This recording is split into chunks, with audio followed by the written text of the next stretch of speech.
Selamat datang di sesi kita.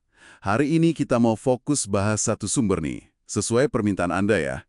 Bab 50 dari buku The Success Principles. Nah, yang judulnya katakan kebenaran lebih cepat itu ya? Betul. Ini bagian dari bab besar soal menciptakan hubungan yang sukses. Oke. Misinya sih jelas, kenapa jujur apalagi pas gak enak gitu ya, malah jadi kunci hubungan kuat dan hasil bagus. Kedengarannya gampang, tapi prakteknya susah ya. Iya, sering kali gitu. Padahal katanya ada kekuatan tersembunyi di baliknya. Nah, itu dia. Yuk, kita coba bedah bareng ya. Boleh? Jadi, sumber ini tuh langsung nunjuk ke akar masalahnya gitu. Seringkali kita nahan info penting. Demi jaga perasaan orang lain gitu ya? Betul. Padahal, kalau ditunda-tunda, jujurnya itu malah jadi bumerang. Bisa ngerusak hubungan, atau malah rugi sendiri nanti. Yang menarik tuh ditekankan ada harganya loh. Kalau kita nggak cepet-cepet ngomongin kebenaran, biaya ini ya itu tadi, bisa peluang hilang, masalah makin gede. Atau kepercayaan jadi rusak ya? Nah, persis. Oke. Biar kebayang, ada contoh bagus nih dari Jack Canfield sendiri. Waktu itu dia berurusan sama kantor pendidikan LA County. Oh, yang soal proposal program itu. Iya, dia diminta bikin proposal. Tapi Canfield ini ngerasa, rancangan yang klien mau itu kayaknya nggak bakal efektif deh. Nah, ini dilema klasik. Banget. Mau menangin kontrak gede, tapi di sisi lain mau jujur kalau strukturnya, ya gitu deh, kurang pas. Sebuah dilema yang kayaknya banyak dari kita pernah alami ya, dalam skala beda-beda mungkin. Bener. Terus gimana keputusannya Canfield? Ini menarik nih. Nah, dia milih jalur yang berisiko. Dia tetap presentasi, tapi dia jelasin gimana program itu seharusnya dibikin biar berhasil, lengkap sama alasannya. Langkah berani ya. Itu kan bisa aja bikin kliennya tersinggung atau malah, wah kok ngatur gitu. Bisa jadi, tapi ternyata hasilnya Gimana? justru di luar dugaan. Mereka dapat kontrak itu. Dan alasannya justru karena mereka jujur. Oh iya, kok bisa? Kliennya ngaku terus terang kalau mereka emang nggak yakin gimana cara terbaiknya.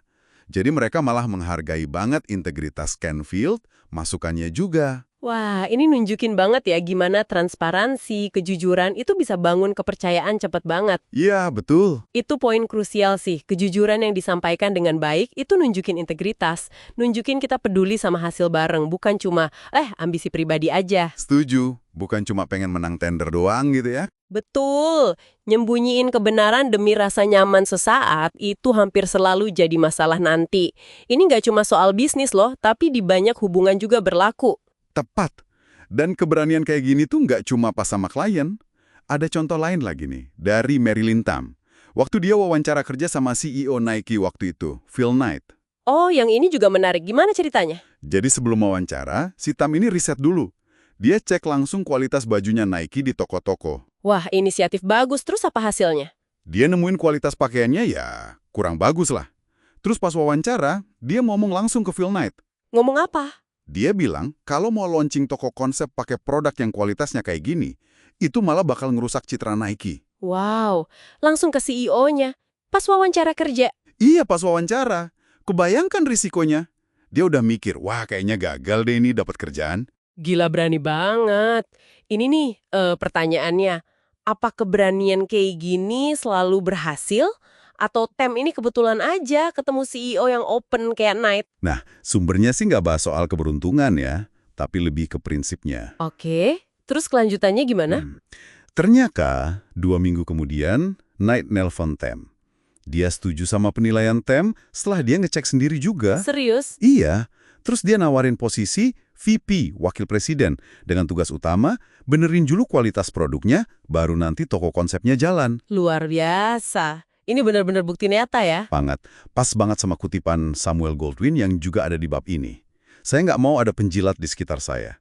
Saya mau semua orang bilang kebenaran, walau itu mempertaruhkan pekerjaan mereka. Kutipan yang kuat.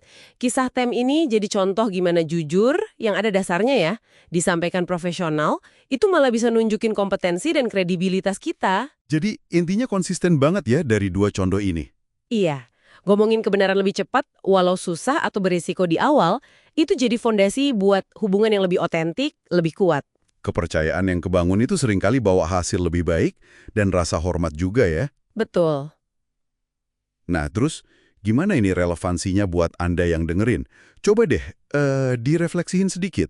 Ada nggak area di kerjaan atau hidup Anda sekarang di mana Anda mungkin nahan suatu kebenaran penting? Tentu ini bukan soal jadi kasar atau nggak bijak ya nyampeinnya. Justru sebaliknya kan? Iya, justru gimana cara nyampeinnya secara konstruktif, pas waktunya, demi kemajuan bareng, atau biar situasinya jelas.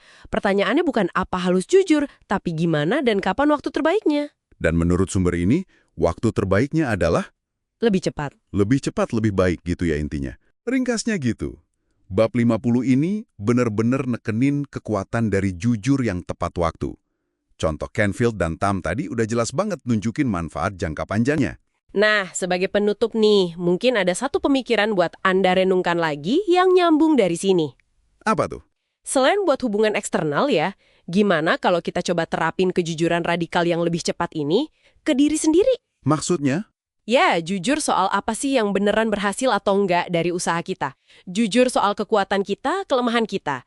Jangan-jangan, ini malah cara paling cepat buat akselerasi kemajuan kita ke tujuan yang paling kita pengen. Pertanyaan reflektif yang bagus banget buat dibawa pulang nih. Oke deh, terima kasih banyak Anda sudah menyimak telaah kita soal prinsip penting ini.